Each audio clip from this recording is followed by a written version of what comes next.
Hello friends, welcome to Sahi's healthy kitchen blogs. ఎలా ఉన్నారు అందరూ? బాగున్నారా? ఈరోజు మనం ఒక మంచి స్నాక్ రెసిపీ అనుకోండి, ఆర్ఎల్స్ కొంతమంది దీన్నే డిన్నర్గా కూడా చేస్తుంటారనమాట. అదే వైట్ సాస్ పాస్తా, మా పిల్లల ఫేవరెట్ అనమాట. దాన్ని హెల్దీ వేలో ఎలా చేసుకోవాలో ఇవాళ చూద్దాం. దానికి కావాల్సిన వెజిటబుల్స్ వచ్చేసి బ్రోకలీ, బెల్ పెప్పర్స్, అలాగే బేబీకార్న్. ఇలా మన దగ్గర ఉన్న పాస్తాకి సూట్ అయ్యే వెజిటబుల్స్ని రెడీ చేసుకుందాం. అలాగే జీడిపప్పుల్ని ఒక 10 or 20 మనం చేసే క్వాంటిటీని బట్టి మనం దాన్ని ఒక 15 minutes సోక్ చేసుకుందాం. ఇప్పుడు ఒక ప్యాన్ పెట్టుకుని అందులో కొద్దిగా వాటర్ని బాయిల్ చేసుకుందాం. వాటర్ బాయిల్ అయిన తర్వాత కొద్దిగా సాల్ట్, అలాగే ఆలివ్ ఆయిల్, ఈ రెండు వేసేసి బాయిల్ చేయాలన్నమాట. అది బాయిల్ అవుతున్నప్పుడు నేను ఇక్కడ ఇటాలియన్ పాస్తాని యూస్ చేస్తున్నాను. కంప్లీట్ వీట్ అనమాట, హోల్ వీట్ పాస్తా. ఇది చాలా హెల్దీ, మనం భయపడకుండా పిల్లలకి పెట్టేయచ్చు అనమాట. మెయిన్ పాస్తాలో ప్రాబ్లం ఏంటంటే బయట మనకి ఎక్కడైనా సరే ఎక్కువ మైదా పాస్తా ఉంటుందండి. అది అసలు హెల్దీ కాదు. మా పిల్లలకేమో అది ఇష్టము. సరే, నేను చాలా వరకు అవాయిడ్ చేస్తుంటాను. ఎప్పుడో ఒకసారి రేర్గా 1 month or 2 monthsకి ఒకసారి తినాలి అని చెప్తూ ఉంటాను అనమాట. ఈవెన్ పాస్తా స్ట్రీట్స్ లాంటి వాటిల్లో కూడా మనకి వీట్ పాస్తా దొరకదనమాట. కానీ ఇవి బయట మార్కెట్లో అవైలబుల్గా ఉంటాయి. సో అవి మనం తెచ్చుకుని ఇంట్లో పెట్టుకుంటే చక్కగా పిల్లలకి హెల్దీ వేలో మనం ఇలా పాస్తాని రెడీ చేసుకోవచ్చు. జీడిపప్పుల్ని మనం పేస్ట్ చేసేసి పక్కన పెట్టుకుంటే సరిపోతుంది అనమాట. ఒక 15 minutes సోక్ చేసిన జీడిపప్పుల్ని పేస్ట్ చేసుకుంటే ఇందులో మనం గ్రేవీకి యూస్ చేసుకోవచ్చు. సో ఇప్పుడు ఒక కడాయి పెట్టుకుని అందులోకి నేను బటర్కి బదులు ఆల్మండ్ బటర్ యూస్ చేస్తున్నాను అనమాట. నేను బటర్ ఎక్కువ యూస్ చేయను, నా దగ్గర అవైలబుల్గా ఉండదు. నేనైతే ఎక్కువ ఆల్మండ్ బటరే యూస్ చేస్తాను అనమాట. నేను బటర్, మిల్క్ అలాంటివి అవాయిడ్ చేస్తూ ఉంటాను కదా, నాకు సూట్ అవ్వదు అనమాట. సో ఆల్మండ్ బటర్లో మీరు మామూలు బటర్ అయినా యూస్ చేసుకోవచ్చు. ఆల్మండ్ బటర్లో నేను ఇప్పుడు గార్లిక్ని ఫ్రై చేస్తున్నాను. ఇందులోకి గార్లిక్ చాలా బాగుంటుందండి, మంచి ఫ్లేవర్ వస్తుంది అనమాట. సో ఇవి వేగిన తర్వాత అప్పుడు మనం ఇందాక కట్ చేసుకున్న వెజిటబుల్స్ ఉన్నాయి కదా, వీటిని వేసుకుందాం.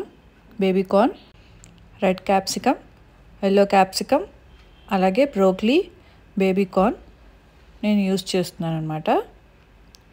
ఎంత కలర్ఫుల్గా ఉంటాయి కదండి. మనం ఇప్పుడు పాస్తాని బాయిల్ అయిపోయింది అనమాట. ఒక 10 minutes బాయిల్ చేసుకున్న తర్వాత మనకి కుక్ అయిపోయినట్టే. వాటిని మనం ఒక బౌల్లోకి స్ట్రెయిన్ చేసేసుకోవాలన్నమాట. వాటర్ తీసేసి అందులో కొద్దిగా కోల్డ్ వాటర్ పోసుకుని పక్కన పెట్టుకోవాలి. అప్పుడు మనం ఈ ప్రాసెస్ చేసుకుంటూ ఉండగా అవి సెట్ అయిపోతాయి అన్నమాట. నాకు ఈ కలర్స్ భలే ఇష్టం అండి. రెడ్, ఎల్లో, గ్రీన్ కాంబినేషన్ భలే ఉంటుంది కదా. వీటితోటి ఏ రెసిపీస్ చేసుకున్నా చాలా బాగుంటుంది. సాలెడ్స్లో కూడా నేను ఈ 3 colors వేసుకోవడానికి ఇష్టపడతాను అనమాట. చూడటానికి బాగుంటుంది, తినడానికి కూడా. ఈ 3 కాంబినేషన్ చాలా చాలా బాగుంటుంది. నా ఫేవరెట్ అనమాట ఈ 3 కాంబినేషన్ అనేది. చూసారు కదా ఎంత క్యూట్గా ఉందో, చాలా చాలా క్యూట్గా ఉంది. దట్టు నేను పాస్తాని ఇలాగా బ్రాస్ కడాయిలో చేయడం నాకు ఇంకా బాగుందనమాట. ఇప్పుడు నేను పెప్పర్ వేసాను, అలాగే సాల్ట్, పెప్పరు ఇందులోకి వేసుకోవాలన్నమాట. ముక్కలకి కొద్దిగా పట్టేటట్టుగా, అంటే ఇది 3 timesలో ఉంటుంది కాబట్టి మనం ఇందులో కొద్దిగా వేసుకోవాలి, పాస్తాలో కొద్దిగా వేసుకోవాలి, అలాగే మళ్ళీ మొత్తం కంప్లీట్ అయిన తర్వాత సాస్ చేసిన తర్వాత ఒకసారి వేసుకోవాలి. అందుకని కొద్దిగా వేసుకుని ఫైనల్గా చూసుకుని అడ్జస్ట్ చేసుకోవాలన్నమాట. నేను ఇక్కడ కొద్దిగా మన స్పైస్కి తగ్గట్టుగా కొంచెం నాకు ఇంట్లో బార్బిక్యూ సీజన్ ఉంటే యాడ్ చేశాను అనమాట. ఇది ఆప్షనల్, మీ దగ్గర చిల్లీ ఫ్లేక్స్ ఉన్నా వేసుకోవచ్చు. మీరు కొద్దిగా స్పైసీగా తినాలనుకుంటే మాత్రం ఇలాంటి సీజనింగ్స్ యాడ్ చేసుకుంటే బాగుంటుంది అనమాట. జనరల్గా వైట్ సాస్ పాస్తా అనేది చప్పగా ఉంటుంది, అందరికీ నచ్చదు. పిల్లలకి చాలా బాగుంటుంది. నాకైతే దానిలో నేను కొద్దిగా చిల్లీ ఫ్లేక్స్ అవి వేసుకొని తింటాను అనమాట బయట కూడా. సో ఇప్పుడు ఇవి వేగిపోయినాయి, ఇవి తీసి మనం పక్కన పెట్టుకుని నెక్స్ట్ ప్రాసెస్ చేసుకుందాం. బ్రాస్ కడాయిలో పాస్తా చేసేది నేనేనేమో డిఫరెంట్గా, ఎందుకంటే నేను ఎక్కడ చూడలేదనమాట. ఎక్కడ ఏ రెసిపీస్లోనూ పాస్తాని ఇట్లా ఈ టైప్ బ్రాస్ కడాయిలో చేయడం నేను ఎక్కడ చూడలేదు. కాకపోతే కొత్తగా కొన్నాం కదా, దానిలో చేయాలని అనిపించింది. పైగా దీని బేస్ కూడా చాలా స్ట్రాంగ్గా ఉందండి. అందుకని ఏమవుతుందంటే మనం ఇలాంటి వాటికి అడుగంటుకోకుండా థిక్‌గా ఉన్న బేస్‌లోనే మన సాస్‌కి కానీ, వెజిటబుల్స్‌కి కానీ వేయించినప్పుడు బావుంటుందనమాట. అందుకని దీనిలోనే చేస్తున్నాను. క్యాస్ట్ ఐరన్‌ది ఉంది గానీ నేను చేసే కంటెంట్‌కి అది కొద్దిగా చిన్నదయిపోతుందనమాట. సో, అందుకని దీనిలో చేస్తున్నాను. మళ్ళీ కొద్దిగా బటర్ వేసుకుని, ఆల్మండ్ బటర్ వేసుకుని ఒక 2 స్పూన్స్ ఆఫ్ మల్టీగ్రెయిన్ ఫ్లోర్ వాడుకోండి. ఇది చాలా మంచిదనమాట. జనరల్‌గా బయట మైదా వేస్తూ ఉంటారు. అది చాలా చాలా డేంజరస్ అనమాట. ఎప్పుడో ఒకసారి పర్వాలేదు కానీ రెగ్యులర్‌గా మనం మైదాని అవాయిడ్ చేయాలి. చాలా చాలా సైడ్ ఎఫెక్ట్స్ ఉంటాయన్నమాట దానివల్ల మన హెల్త్‌కి. మైదాకి బదులుగా నేను ఇక్కడ మల్టీగ్రెయిన్ ఫ్లోర్ వాడుతున్నాను. మల్టీ మిల్లెట్ ఫ్లోర్ ఉంటుంది 24 మంత్రాలో. అది వాడుతున్నాను అనమాట. మీరు మల్టీగ్రెయిన్ ఫ్లోర్ అయినా వాడుకోవచ్చు, లేదంటే హోల్ వీట్ ఫ్లోర్ అయినా కూడా యూస్ చేసుకోవచ్చు. నా దగ్గర మల్టీగ్రెయిన్ ఫ్లోర్ ఉందనమాట. సో, అదే యూస్ చేస్తున్నాను. అది వేసేసి అది కొద్దిగా వేయించిన తర్వాత మనం ఇందాక రెడీ చేసుకున్న జీడిపప్పు పేస్ట్ ఉంటుంది కదా, అది కొద్దిగా పలచగా చేసుకుని అది కూడా వేసుకుందాం. అలాగే దాంతోపాటు కొద్దిగా నేను సోయ్ మిల్క్ యూస్ చేస్తున్నాను. మీరు నార్మల్ మిల్క్ అయినా యూస్ చేసుకోవచ్చు. ఇప్పుడు నేను ఒక 2 చీజ్ స్లైసెస్ వేస్తున్నాను అనమాట. ఇది చీజ్ సాస్ లాగా వస్తుంది. పిల్లలకి చాలా చాలా ఇష్టము. ఇది ఆర్గానిక్ చీజే. So 2 slices of organic cheese వేసాను. దీన్ని బాగా ఇప్పుడు మిక్స్ చేసుకోవాలన్నమాట. చీజ్ కంప్లీట్గా మెల్ట్ అయిపోవాలి. పాస్తాకి మెయిన్ ఈ సాసేనండి. ఈ సాస్ కరెక్ట్గా వస్తే మనకి పాస్తా చాలా చాలా బాగుంటుందన్నమాట. అందుకే దీన్ని జాగ్రత్తగా చేసుకోవాలి. మళ్ళీ ఒకసారి చెప్తున్నాను. మల్టీగ్రెయిన్ ఫ్లోర్ వేసుకుని అది కొద్దిగా వేగిన తర్వాత ఆల్మండ్ బటర్లో నేను జీడిపప్పు పేస్ట్ వేసాను.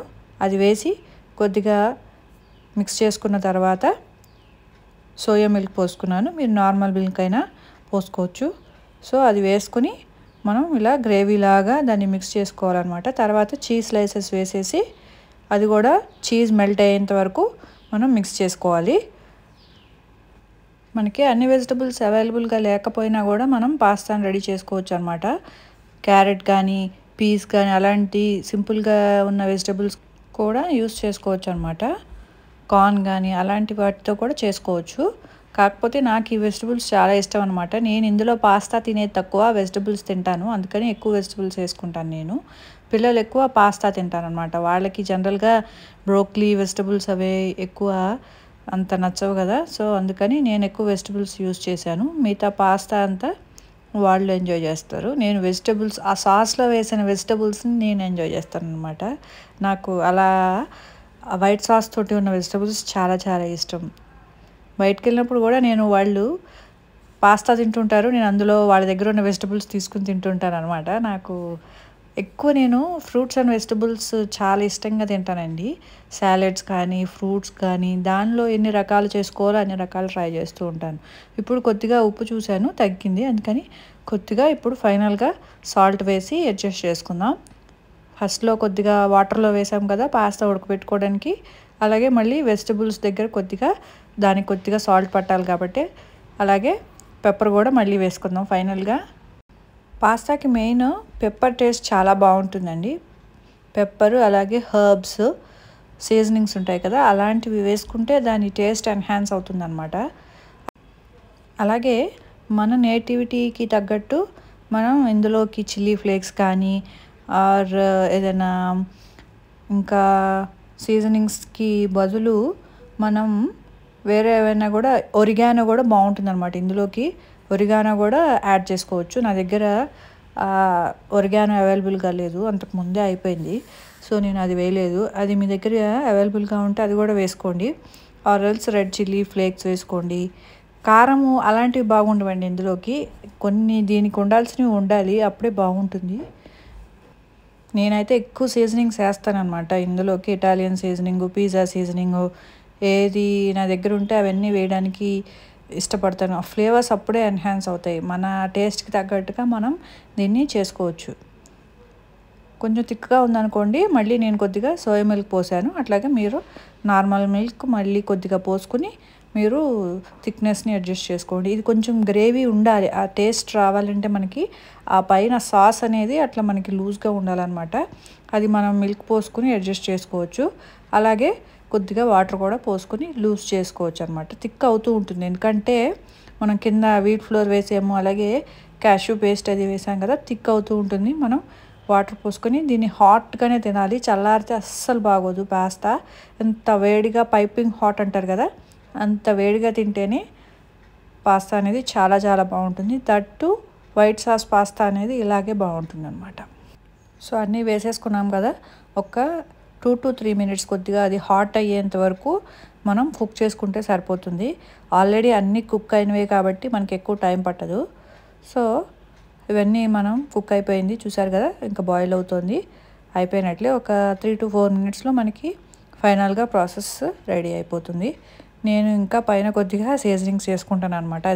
అది నాకు ఫేవరెట్ అనమాట. ఎక్కువ సీజనింగ్ ఉంటే నేను ఇష్టంగా తింటాను. టేస్ట్ కూడా చాలా బాగుంటుందండి. సో అంతే అండి, ఇంకా మోస్ట్లీ మనకి పాస్తా రెడీ అయిపోయింది.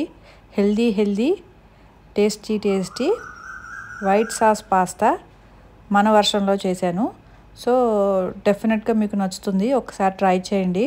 పిల్లలకు కూడా ఇలాగా హెల్తీ పాస్తా మన ఇంట్లో చేసి పెడితే వాళ్ళు కూడా డెఫినెట్గా ఎంజాయ్ చేస్తారు, మీరు కూడా ఎంజాయ్ చేస్తారు. పెద్దవాళ్ళకు కూడా మన టేస్ట్కి తగ్గట్టు చేసుకుంటే ఇలాంటి వెజిటబుల్స్ వేసి చాలా చాలా టేస్టీగా ఉంటుంది, అలాగే హెల్దీ కూడా. సో ఇప్పుడు మనం దీన్ని సర్వింగ్ బౌల్లోకి తీసుకుని సర్వ్ చేసుకుందాం. ఈ రెసిపీని మీరు కూడా ట్రై చేసి మీకు ఎలా కుదిరిందో నాకు కామెంట్స్లో చెప్పండి. అలాగే ఇలాంటి మంచి రెసిపీస్ కోసం, మంచి వ్లాగ్స్ కోసం నా ఛానల్ని తప్పకుండా సబ్స్క్రైబ్ చేసుకోండి. Sahi's healthy kitchen vlogs presents white sauce pasta in a healthy way. మీకు డెఫినెట్గా నచ్చుతుంది, ట్రై చేయండి. అలాగే లైక్ చేయడం మర్చిపోకండి. Thank you for watching. Thank you for your valuable time. Don't forget to subscribe.